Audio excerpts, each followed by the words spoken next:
What's up, world? This is We Need a Fifth. This your man Mo. Got my man Hill in the building. Yo, Got my man P on the line. Once again, it's on. Fellas, NBA in-season tournament. I think we all can agree that some of the NBA's goals for this tournament were to increase fan buy-in for early regular season games, increase the competitive nature of early regular season games, give teams its incentive to not tank and compete on a higher level than might be expected in the early regular season, and also to create more fan buzz around the game during the early regular season. With that in mind, do we think that the NBA in-season tournament, the inaugural edition of this, has been a success? Has the NBA been able to achieve some of their goals? Or do you think there are other goals that the NBA were trying to achieve that they were able to, succeed in achieving? start with Grumpy Smith. Let Grumpy Smith go first when we with the in-season tournament. Let him go first. Mister, get off my lawn. No, it's well deserved. I was against it. I'm not sure I was against it. I just didn't think it was necessary. I still think it's a money grab, but it's good business. And, I love basketball. We all love basketball, but the NBA is a business. So the commissioner did what was good for the business of basketball or the business of the NBA. To answer your question, Mo, I think across the board, it's just a overwhelming success. The ratings are up for this time of year. The social media interactions, well, that's what they say. Of course, ESPN and TNT is going to say it's the greatest thing ever. They make money with the NBA, but I think okay, I truly do think it was I think it was successful. Personally, I would have watched the majority of these games anyway, so it doesn't, but I do say either way, the guys are playing harder. It does mean something to these players, and the games are exciting. And I mean, I'm sure they'll tweak it, but I think the main thing is there's an NBA team coming to Vegas, right? Like I believe the G League already plays there, so I feel like they're filling it out. And yeah, I think sooner or later, whether it's expansion or a team moves, there's going to be a team in Vegas soon. And preseason too. Preseason basketball is over there as well. I think for us, there's nothing I don't believe that this sport can do with the talent that's in it that could ever deter a panel like us. So we're going to be locked in anyway. That fringe player, that fringe fan who says, the NBA is too drawn out. It's too many things. Like baseball is too many games. It's just tiresome and boredom. Call me when it's May and June. I love the NBA, but call me when it's May and June. To me, those are fringe fans. People who love the game, but don't care about the day in, day out stuff, of the game. You know what I'm saying? We're pretty much the same way, I think, towards with baseball. We're October guys. Call me when it's October. Yeah. Yankees or Mets, we're local fans, depending on where you fit in. But how do you grab me in baseball for a nightly basis on this end with basketball? And to me, I think this accomplished everything. They saw the algorithm of college basketball. College basketball does it best. You know what I mean? There's people around. I know where I'm at. Male, female, who doesn't know who's what. But the excitement of filling out brackets and upsets and going to bars draws in, like you say, the fringe person. One and done does it. They play for it. They play hard, like that life or death feel. You see LeBron. LeBron never had a chance to go to college. Yes. You know what I mean? It gives him that feel of possibly the NCAA tournament where, you can have and however we feel that Indiana has become what they become, no one expected them to beat Milwaukee and Boston. But in a one-game series, you can scheme, you can plan. The best player has his day. He can show out. You know what I mean? You can have a big dog Robinson dominating the tournament. But you tell me that in a 6-game, 7-game series, I'm not picking Indiana over Boston or Milwaukee. And I think that's the excitement of this tournament, which I saw. You give me one and done anytime, you're going to have upsets. You just got to get there and play your best game that day. And I mean, it doesn't mean a better team, but this is what people want. Do you? I heard you say that you believe that the players play with a little bit more competitive than they usually do during the regular season at this time. Do you think that that's a real thing that the NBA can really latch on to, and maybe, in their efforts to see how they can better this tournament, lend some assistance to that? You know what I mean? Like, hey, how does the NBA push that along? I think this is good. I don't know what else you could do. Like, these players have salaries. Like, you know what I mean? Like, this to some of these people, like $500,000 is a lot, but to some of these players, it's it's significant, but they'll be okay either way. And the crazy thing is, the players that are probably play the hardest, say like a Giannis, LeBron, they're the ones that need it the least. For them, I think it's more like a pride thing. It's not absolutely.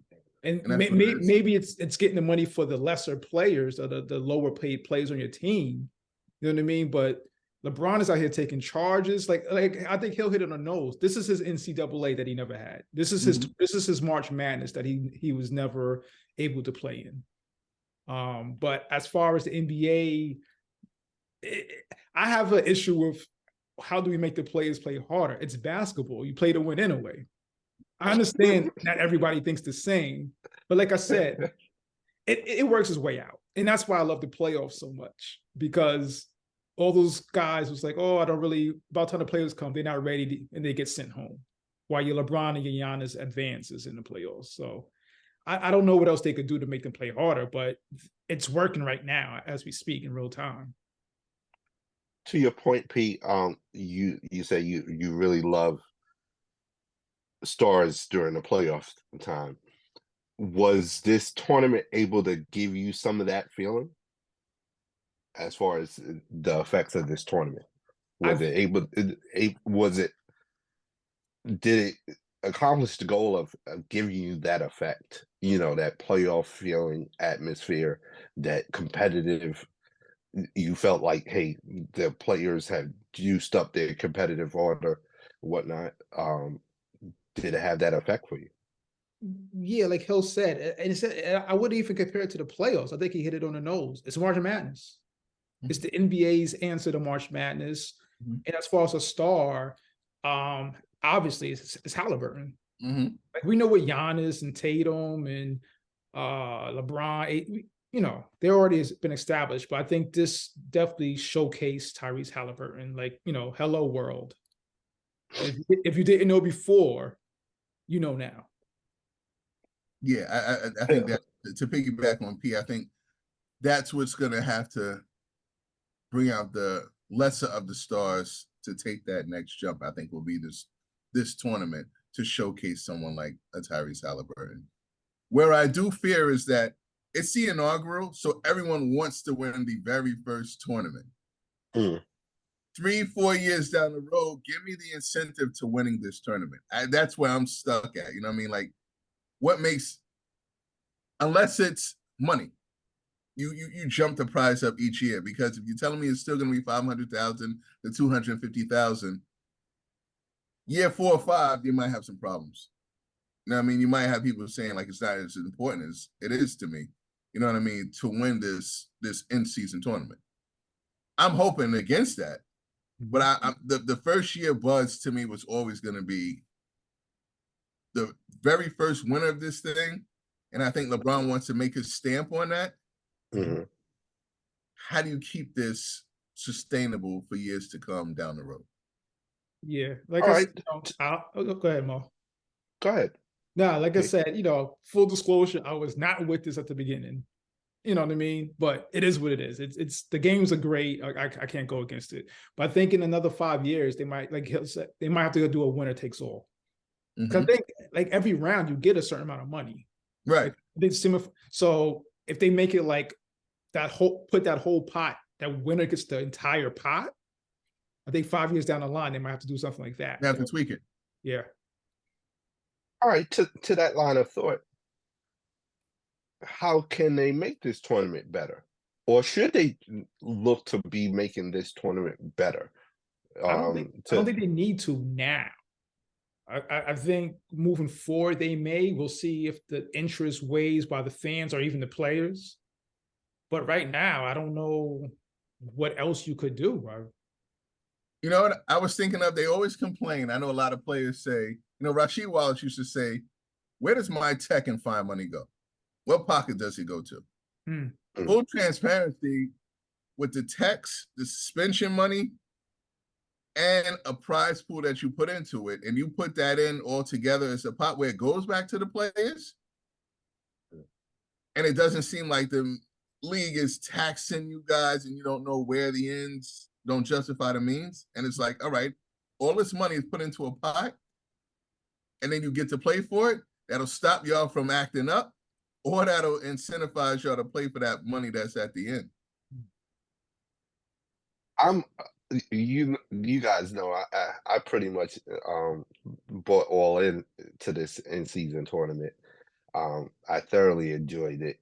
I'm of the thought that the NBA should go all in, push all their chips to the table. I think they need to make a playoff spot prize for this in-season tournament. I don't know which spot you make available. I wouldn't mind them making any spot from 6 to 10 available as a prize for winning this tournament. I think eventually you have to put some skin in the game and give the players a prize that can actually benefit them going forward in that season and possibly in the playoffs. I think you offer a low playoff position, and the team can outplay the playoff position, and that's that. If they outplay it, if you offer up the 6th position and they end up the number 2 seed, hey, no harm done. Keep it moving. But for some reason, they don't play up to that 6 seed expectation. They're granted that for winning the in-season tournament. I'm a firm believer. I think the NBA needs to put some skin in the game. I don't want to harp on it because we do need to touch on some of these games, but I do think they should have that incentivized some way, somehow. But I think it should just be a playoff spot. Because if they win a tournament, let's just say Atlanta goes on a tear. They win the tournament and they tank the rest of the year. They're just not that good. I say they're a lot of the spot in for the play-in game if they have a horrible record. And if they have the 6th seed, it's just a +1. They guarantee the 5th spot, and you switch it that way. If they're consistently that great throughout the year, and they were the best team in the league prior to and all the way, and they're the 1 seed, you got to find a way to give that 1 seed a first round bye. Right. So basically, guys. Okay. I mean, it's different ways you guys are saying it, but an automatic bid, basically. Right? Yeah, absolutely. Yeah. And like I said, and like the question is tanking, like winning it. You give them in that playing game if they're going to tank it. Then you got an automatic playing spot if you're that bad. Yeah. And I think that should be associated with the draft position too, so you don't get no funny business like, hey, y'all win the in-season tournament, try to tank so y'all get a better draft position and a playoff spot. No, you don't get the draft spot because you get the automatic play-in. Yeah, you get the 10th spot. Totally agree with that. Yep. So yep. Yeah. I think that solution kind of eliminates some of the tanking teams, like, hey, I think the NBA definitely needs to go all in on this, definitely. P, you agree with us, P? You with us on this, P? Nah, again, I wasn't with this at all, so I'm cool how it is. Like I'm just cool how it is. Like if they take it away next year, I won't cry. But obviously they're not. But I think it's how it is. Hey guys, hit us up on social media. Let us know what you guys think. What are your initial thoughts on the in-season tournament? Have you enjoyed the in-season tournament? Do you agree with our thoughts and suggestions on how to make the in-season tournament better? Hit us up on Facebook, Instagram, TikTok. Don't forget to subscribe, like the YouTube video, hit that notification button so you know when the next video is coming out. And you can hit us up directly at weneedafifth@gmail.com. And don't forget to subscribe to the podcast wherever you listen to your podcast. Fellas, we talked about it a little bit, skirted on it. We have some players that are really showing out. And I think we need to start with the ageless wonder, also known as LeBron, the King James. He's been showing out in this in-season tournament. His last game in the semifinals against New Orleans, he had 30 points. I want to say 10 rebounds, 5 assists, in 23 minutes. Hill, you alluded to it earlier. It's obvious that he wants to put his name on this first inaugural in-season tournament cup. What do we think about LeBron James? I mean, are you guys amazed like I am? I mean, you touch like the semifinals. Like, I mean, the guy in about 2 weeks is going to be 39. I mean, the quarterfinals, he played KD and he gave you 31 and 11 with 2 turnovers. You know what I'm saying? So it's not like these are walk in the parks for Mr. LeBron James at this juncture. You know what I mean? You have Booker in his prime, KD, you know what I'm saying? So it just seems when the stakes are at its highest point, LeBron finds a way to kick it into another gear. And you guys know I'm not the biggest proponent of this guy. But to knock him in any certain way, which I always try to do, would just be sheer hate. He's complete greatness, and he's showing you why. And that's lack of what I thought that would take him out of any type of thoughts of being an MVP race this year, which shouldn't be, because again, he's about to be 39. But his lack of athleticism has now brought him closer to the pack, but further from the pack. Meaning, you know what I'm saying? Like, he is athletically, he has brought himself back to the pack where he's still in the mix where he should be in that thought pattern. But mentally, he's eons beyond these guys on the court, including KD.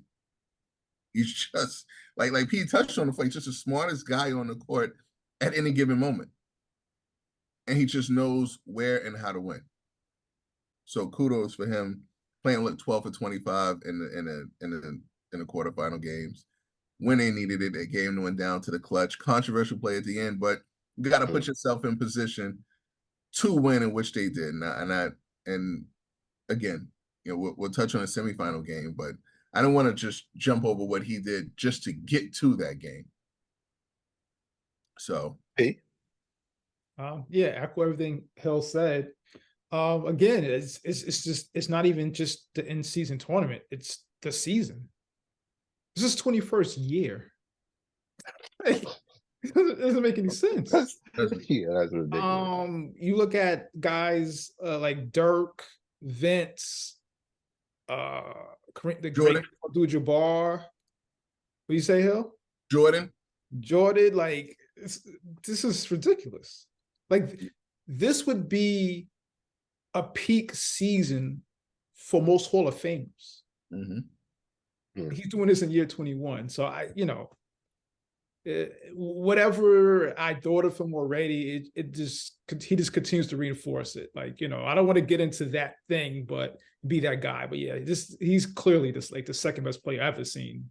Mm-hmm. You know what I mean? And he's closer to number 1 than he is to number 3. You know what I mean? Like, that's a better way to put it. Incredible. And I'm talking about some of the players that I thought really, showed out during the in-season tournament. And I'll be remiss in not mentioning the young Tyrese Haliburton from the Indiana Pacers.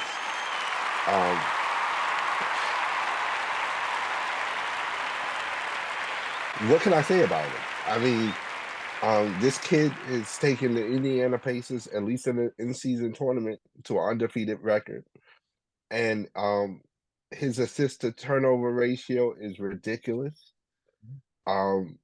He's beaten some of the best teams in the East in order to get to this position. Averaging over 25 points a game, averaging over 10 assists a game, averaging close to I think 7 or 8 rebounds a game. Take that for data.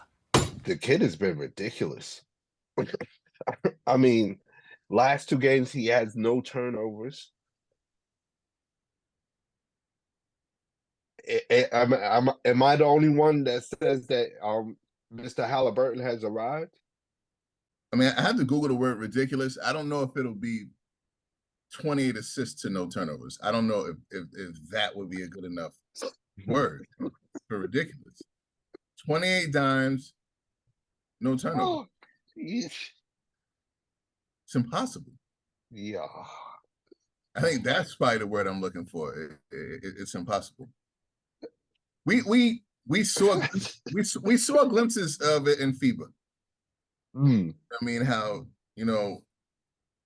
how they work, and watching and I'm gonna go off a little bit. It'll be half a second.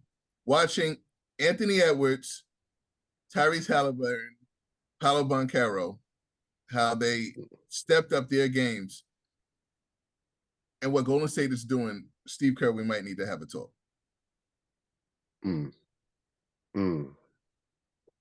Okay. Apparently there was some usage there wrong, incorrectly, or maybe you might just have lost a step, but we'll get back to Tyrese Haliburton. Okay. Okay. He's giving you... You just gonna drop a bomb like that. Well, he's averaging... He's averaging 26 and 14 with no turnovers. So with that efficiency, you know what I mean? Like he's arrived. He's a top 5 point guard in the league. Where you have him maybe top 3. I don't know where you might slot him in there. But efficiency plays a huge part. I know what this. Yeah. And his team is the number 1 scoring offensive team in the NBA, I believe, or at least top 5 in most offensive categories, efficiency, field goal percentage, and stuff like that. And you see his teammates are buying in and acknowledge that, hey, he's part of the reason why they're seeing this success. So what are your thoughts on Mr. Haliburton? Has he arrived or is it too soon? Oh man, I hate to. Yeah, I set you up. I'm sorry. When you say arrive, it's I'm saying it. We're 20 games in the regular season. He's having an unbelievable 20-game start, no doubt about it. 25 and 10, but personally, I gotta see it in the playoffs. He's having, as far as the regular season goes, he has arrived. But me, I judge really heavily on the postseason, the real postseason, or the real tournament. But because I feel Trae Young is putting up the same numbers, not with this efficiency though. To Haliburton's credit, not with this efficiency. Be clear, and not with this assist to turnover ratio. That to me separates the two, because Trae Young, I think, is giving me 25 and 10. Absolutely. But yeah, okay. That being aside, okay, I'll take the wet blanket off now. He's balling, and of course, it's being magnified in the in-season tournament. You know what I mean? So, what can you say? Like, his first 20 games, he's playing exceptional, all NBA level basketball. Forget all-star. That's a given. It doesn't matter. Is he going to be first, second, or third all NBA if he keeps at this pace? No pun intended. And a one and done format, you're talking about, you get a chance to strike hot when it's Giannis and Dame and Tatum and Brown. Yeah. In a 7-game series, I would bet against him with both, because you make adjustments.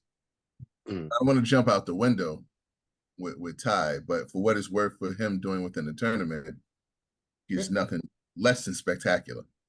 And I'm only taking the tournament for what it is. From what he's doing from in season and in the tournament, it's phenomenal. But like P says, to do it in a 7-game series to really show and prove that you have arrived, that's when we can say you can stamp it. But for now, in that small sample size, guy is, to me, top 5, top 3 point guard in the league. Well, let's talk about the semifinals. Just had the semifinals on Thursday, where Mr. Haliburton beat the Milwaukee Bucks 126 to 119. I want to talk a little bit about what we saw with Milwaukee and what we think about what's happening in Milwaukee with Dame and Giannis. How do we think that's going so far? I know they weren't able to accomplish this task as far as going further in the in-season tournament, but how do you think that chemistry has been working out for them thus far in this season otherwise? I think they beat. I mean, personally, I think they meet my expectations. It's going to take them a while, but I think they're they have in the top 3 in the East. So I don't take that much from it. Like, it's one and done. Like Hill would say, I think Milwaukee beats them in a series. But I think Milwaukee's good. They're cool. They made it to the semifinals. So there's 13 other teams in the East that didn't. You know what I mean? So I think Milwaukee will be okay. What scares me about Milwaukee is that both games, they get outscored in the paint. And they're multiple. I mean, from Portis, I just found out that both brothers are there. I mean, and Giannis. So I'm like, you got both Lopez brothers, Portis and Giannis. Makes no reason why you're getting outscored in the paint. So that plays a part, and the turnover thing with them. I mean, I'm not a Milwaukee guy.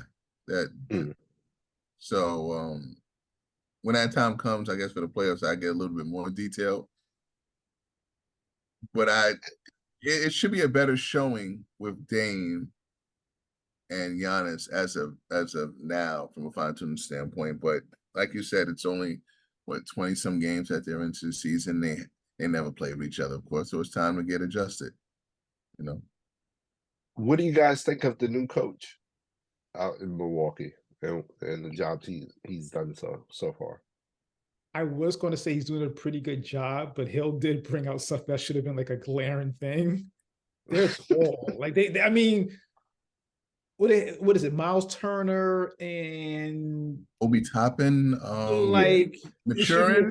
It should be a healthy dose of Lopez, Giannis, and Portis. I didn't realize Portis was that tall. Portis is 6'11", 6'10". 11. Because I feel even the paint points that they got, that's just Giannis driving. Lopez getting offensive rebounds. They don't post up. All 3 of them. And more so, the latter 2, Lopez and Bobby, love pick and pop. Yeah, and they're good at it, which is it's the scary thing. It's kind of not to go off kilter, but we go to the Embiid thing where he's doing it more this season. Use your height. It's your God-given advantage in basketball. you're tall. Go near the basket, you know. Are you guys worried at all about their interior defense, their paint defense? Because that's what those numbers really scream to me, is that, hey, you're not defending in the paint like you should be, especially being as tall and as lanky as you guys are, and with big men that are defensive capable. You know, they know how to play defense down there. All three are good. Two are somewhat exceptional. They tell me Lopez and Giannis are exceptional. Yeah, Lopez is like a leading shot blocker in the league. Yeah, Lopez is like a leading shot blocker in the league. Giannis, you already know. I just think just the way the NBA's played, it's like everybody's like 4 out or 5 out sometimes. So like say Haliburton pick and roll, he goes to the rim. There's nobody there because Lopez is on Miles Turner in the corner and Giannis is on, you know what I mean? Like, so, you know, I think that's just more of Haliburton getting by people than anything. Or is it, we all knew that with the Drew Holiday trade that you were going to lose something on the defensive side of the ball. Is this a symptom of that? You know, hey, Dame Lillard, even though, hey, he plays defense, but it's not Drew Holiday level defense.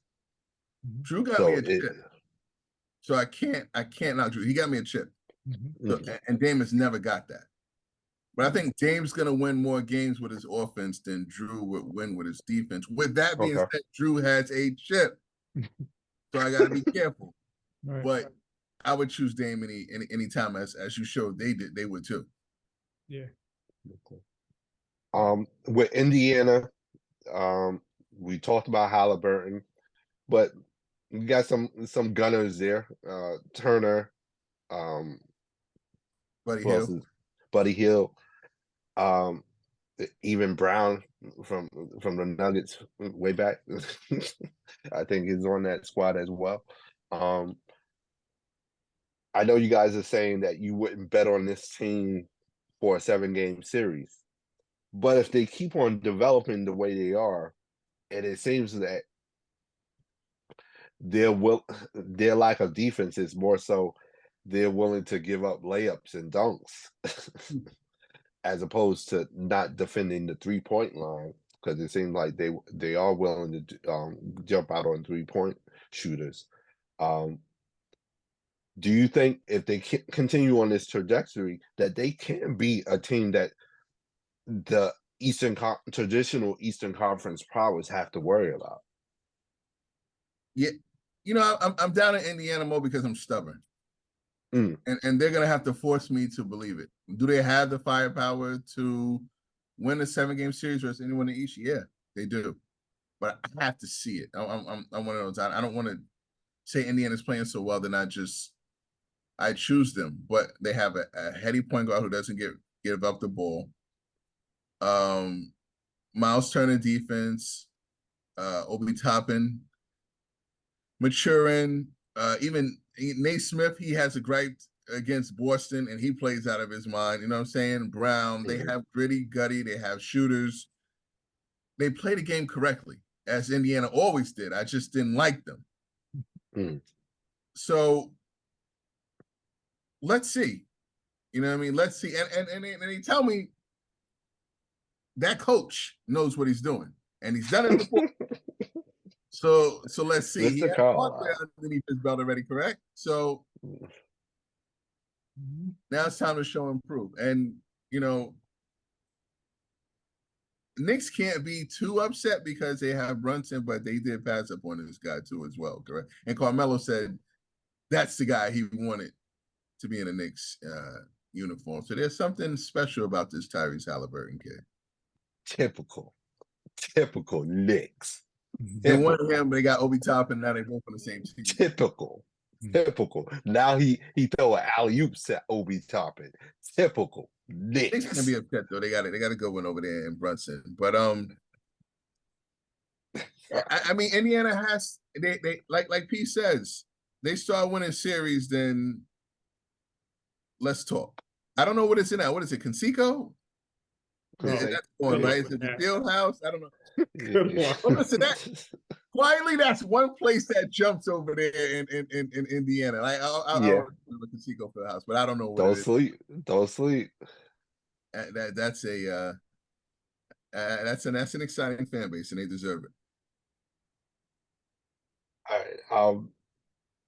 Want to go to the other side of the bracket. Los Angeles Lakers played the New Orleans Pelicans. Did they? No, we took. But did they? Seriously, did they? Continue. Yeah, I think you're gonna get to what I was going to bring up. We talked about LeBron. I want to talk a little bit about Zion.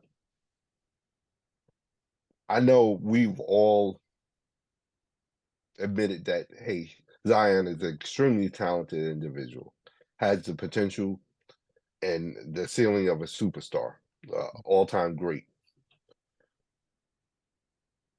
Is it time or is it too soon to ask if Zion has that it factor, i.e., that Mamba mentality, that inner dog to be great? Forget winning a championship at this point. Just does he have that it factor for chasing greatness? Does he want to be great? Is it too soon to start asking those questions of Zion Williamson? No, I don't think it's too soon because he's 5 years in. Quiet as kept. He's 5 years in. Like the great Maya Angelou has one of her phrases, when somebody shows you who they are, believe them. Believe them. To answer all these questions, no. I don't think he, I don't see it. Why would I think that? Why would anyone think that? Potential to be a great player, definitely, without question. But like I said, he's 5 years in. I don't believe they've ever even been in a playoff game yet. Which is back maybe 50, 60 games in a season. Yeah. And we've watched basketball for a long time. And I think we've all seen this movie before where you're supposed to be the guy. Okay, you're not taking this serious. Okay, SGA is going to pass you.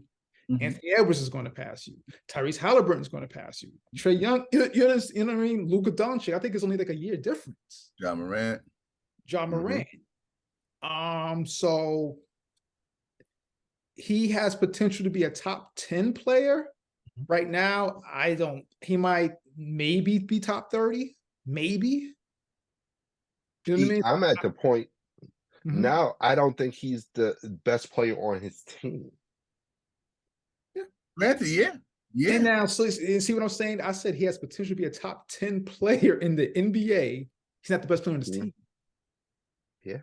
And with that being said, at the end of every fourth year, I think he'll garner a max contract. And that's how good he is.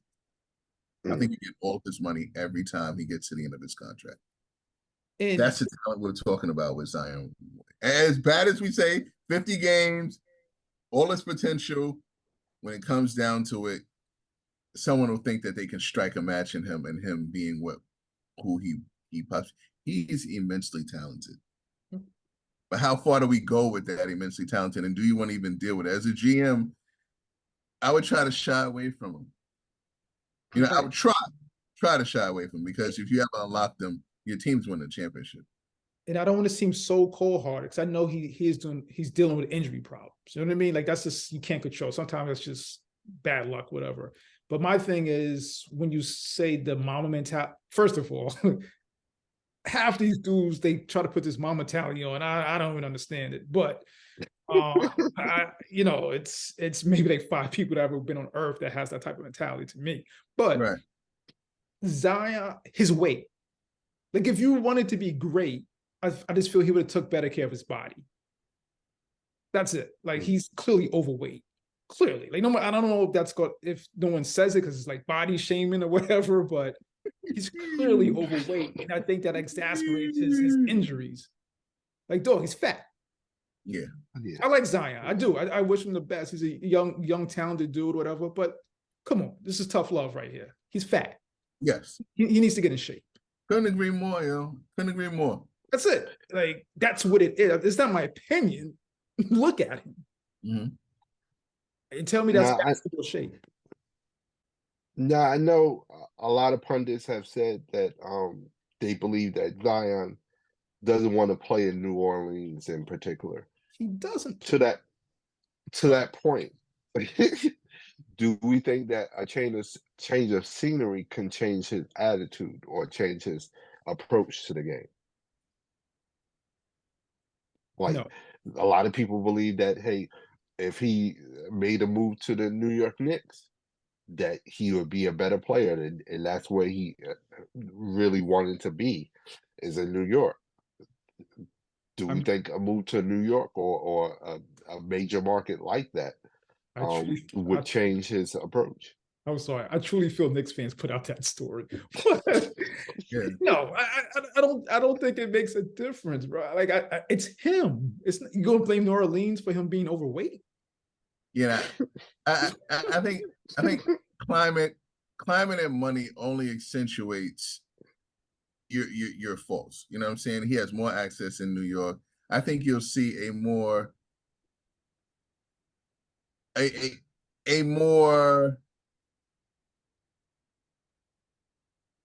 extravagant version of what you're getting in New Orleans in New York if you're Zion. You know what I mean? If you have more opportunity, I think he'll be worse. I mean, if he has even less than where he is, I think it'll just still be Zion, just more of a local scene where he's being a headache. I think places like Indiana, New Orleans, Utah, those are places where I would think you would want him at, so he can just concentrate on basketball. New Orleans is the perfect place. If he's doing this there, this is just him. It's not climate. Like you send him to LA, I think it's going to be worse. You send him to New York, it's just going to be worse. He has to figure out whether he wants to play basketball, then excel in his profession. Like I don't think at the moment he wants to play, let alone excel. What you're seeing out here now is just sheer raw talent. He's talented. He walks into the gym and he makes a bucket on mistake. That's, to me, that's how, from a talent standpoint, that's how great Zion Williamson is to me. But the kid just doesn't want to play basketball. Yeah, and I don't think you can unlock that. I think he just prefers just doing what he does outside of basketball, off the court. Yeah, and obviously he worked hard to get to this point, and blah blah blah. I think he likes basketball. I don't think he loves it. I think he loves whatever he's doing outside of the court. What these contracts has afforded him outside of basketball is what he loves. He loves being a professional basketball player, but he might not love the game. Correct. Yeah. So, and getting to that, him, B.I., C.J. McCollum did not play basketball that night against the Lakers. I mean, to lose by 44 is embarrassing. And you don't call for people's jobs, but that's like job. And that showcase of a semifinal game in the inaugural tournament, you lose by 44 is embarrassing. Yeah. The Pelicans have to do some soul searching as a franchise, because you have 3 talented players there that on paper, if I have those 3, let's go. Add some pieces, and they actually have a good team. Yeah, they do. So I don't know if this team has already peaked or not, but I don't know. Yeah, when you talk about peaking, then you start looking at Willie Green then. Yeah. I think also as an organization, they have to decide to Pete's point, they have to figure out who they're going to be and who are they going to allow to steer the ship. I think they've struggled with the fact that, to your point, Zion is so talented that they ideally would want him to lead the ship, and they've been holding that leadership position open for him to take it, and he hasn't been willing to take it. I think at this point, they have to look at the other players on the team and see where they can, foster that leadership and pave their way forward. I think he's got them in a holding pattern in that regard. I guess you start talking trades now, right? No, Matter of fact, finals preview for in-season tournament. Indiana versus LA tonight. Who you got, fellas? LeBron's not letting this go, bro. He's not letting this go. No way, shape, or form. He'll put Haliburton in a headlock before he loses this, and no, he's not going to do this. Indiana fans, don't be mad, because this would make me 0-3 because I picked against them the whole time. I had them going down. Who did they play first? Boston. Boston. Yeah, I had Boston beating them. I had Milwaukee beating them.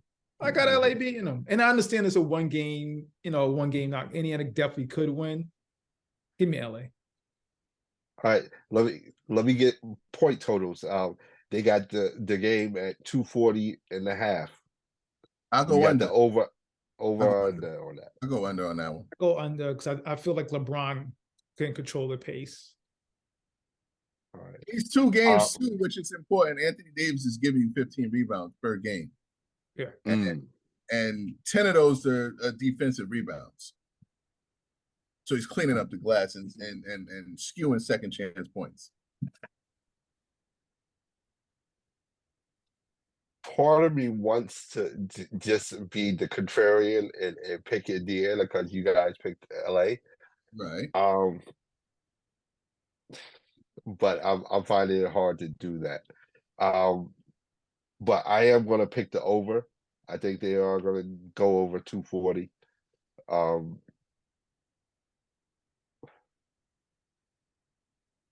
I don't want to say it, man, but you know what? Damn it. I'm going to pick against my team, man. I think Indiana, this Haliburton kid is special. Kool-Aid. And I think he wants to. I think he wants to make a name for himself, and I think fastest way he sees to making a name for himself is taking down the King. I think there will be a Regis side in Vegas tonight, and the King goes down. Haliburton, Indiana. And it'll be an amazing 1289. Amazing story, because the kid definitely said, like, he grew up idolizing LeBron, so it's like, I'm sure it's like a surreal moment for him. So great, it would be a great story. I don't see 112. Yeah, 112.99. I got the Lakers. Lakers by 13. Okay. All right. Wow. All right. So that's 2 for LA, 1 for Indiana. Reluctant Indiana pick, but I'm going with it. I'm throwing my dice out there. Fellas, matter of fact, hey, hit us up on social media. Let us know what you guys think. Who do you guys have for tonight's final in-season tournament cup final? LA or Indiana? Do you agree with Hill and P that LA's going to take it? King's going to put his name on the inaugural in-season tournament cup? Or do you agree with me that, hey, the young upstart Tyrese Haliburton is coming down to Las Vegas to take down the King? Hit us up on Facebook, Instagram, TikTok. Don't forget to subscribe and like the YouTube video. Hit that notification button so you know when the next video comes out. Don't forget to subscribe to the podcast wherever you listen to your podcast. And hit us up directly at weneedafifth@gmail.com. Fellas, NBA trade deadline is coming. Mid-January, I believe it's the deadline for trade deadline. Are there any teams out there that we think should be looking to be making trades? Any players that should be pestering management about moving them to a better position, better situation? I think a lot of people's brought it up off air. It looks like Golden State has to do something. Honestly, I'm not even sure what it is. They have this. This is not going to, this ain't it. Yeah. Oh, it ends on February 8th. So it starts on the 15th and up until the 8th of February. So trade deadline. Got some time, but I think that sticks out to me the most. are the Golden State Warriors. I mean, how long are they going to stick with the Kuminga Moody maturation progress? They got a championship already out of it. To me, that's it. You got what you needed, and you start to sell and rebuild. Wiseman wasn't it. Myers is doing TV. It looks like we might have just missed to a certain extent. Kuminga is always funny with me because there's glimpses there, and I don't know about how they're playing them, because I think if you're talented that much, then you just it wouldn't matter when you get in. You know what I mean? So his development is what's having me, for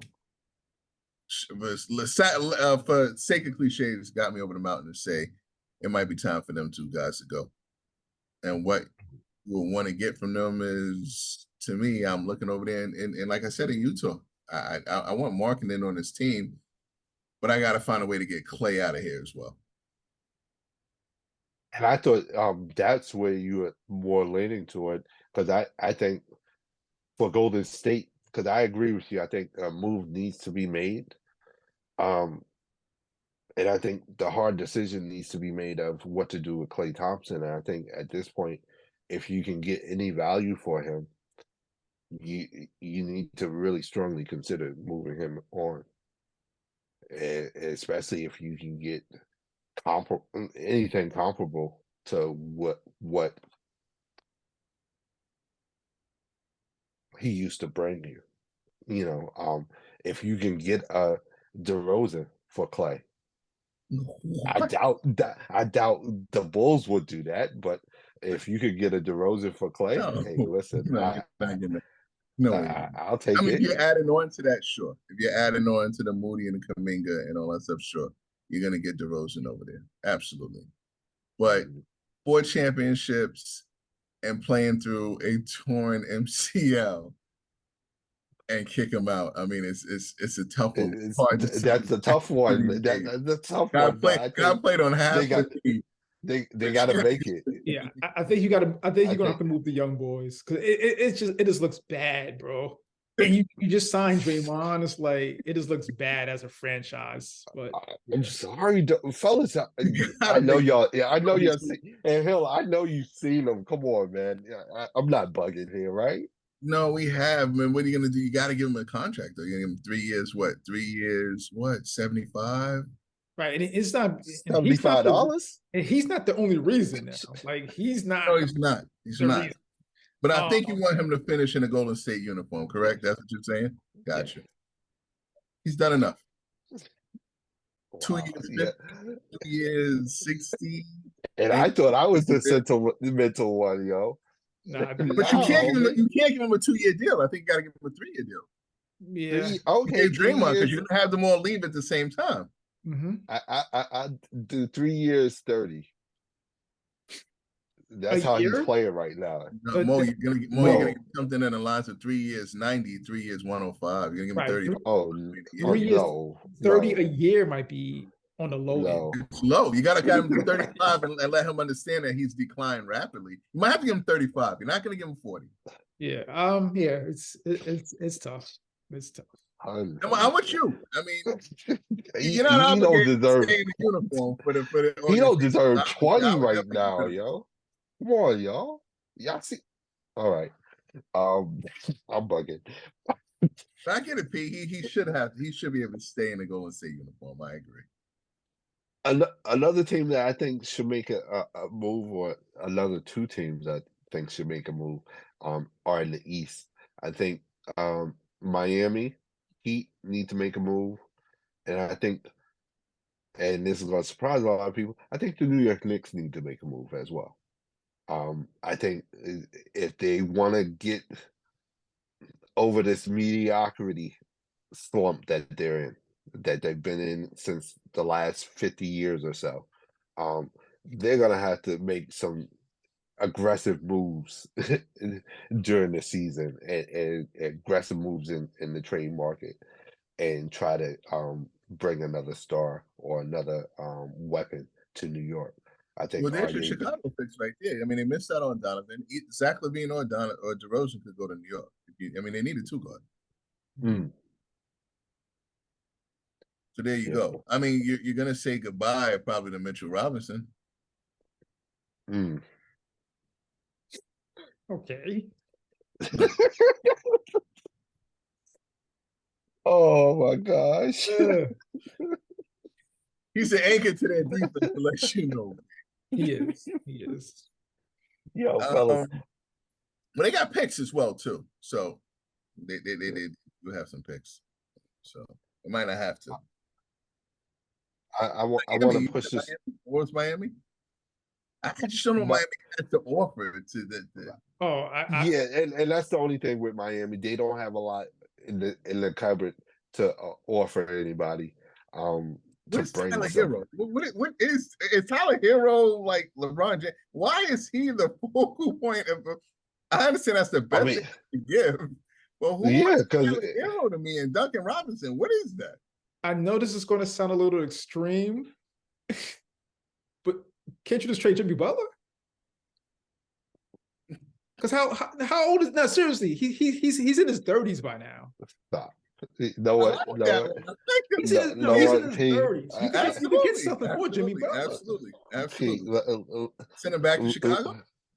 Yeah. Let's move on, P. You going ridiculous now. Yeah, come on. If there's any players on Miami Heat now off limits, it should be Jimmy Butler and Bam Adebayo. But they don't have a team. They have a team. I'm nothing to get then after that. So the Miami's not in a trade, looking to trade anyone then. Yeah, that's all I want. Yeah, it's nothing, nothing to trade then. Wow. And I know we raced a little bit for time. So, fellas, what's on the radar, man? What's on the radar? I'll make mine quick, man. Shout out to the Colorado Buffaloes. Yes, we do know that the Colorado Buffaloes still exists. Prime gets the 5-star recruit, Jordan Seaton, the best offensive lineman in the country. Congrats. Okay. Oh, he's getting people between the tackles now? That's what I don't have to call Child Protective Services now. He's actually trying to protect his son. Yes. All right. Yo, what's on the radar, man? It's gonna be this playing championship game. Looking for LeBron to hoist the trophy and give LA a little bit of happiness or something which they will not see at the end of this year. So I'll take this right now as my my chip. Yeah, that's on my radar. Plus, Netflix had this Squid Game challenge television series just finish up. I'm about to watch that, and Netflix got some hits coming out this month with Zack Snyder's Rebel Moon. I'm excited about that. So that's what's on my radar. Fellas, it's been real. Got another one under the bank. LA Lakers pull this W off.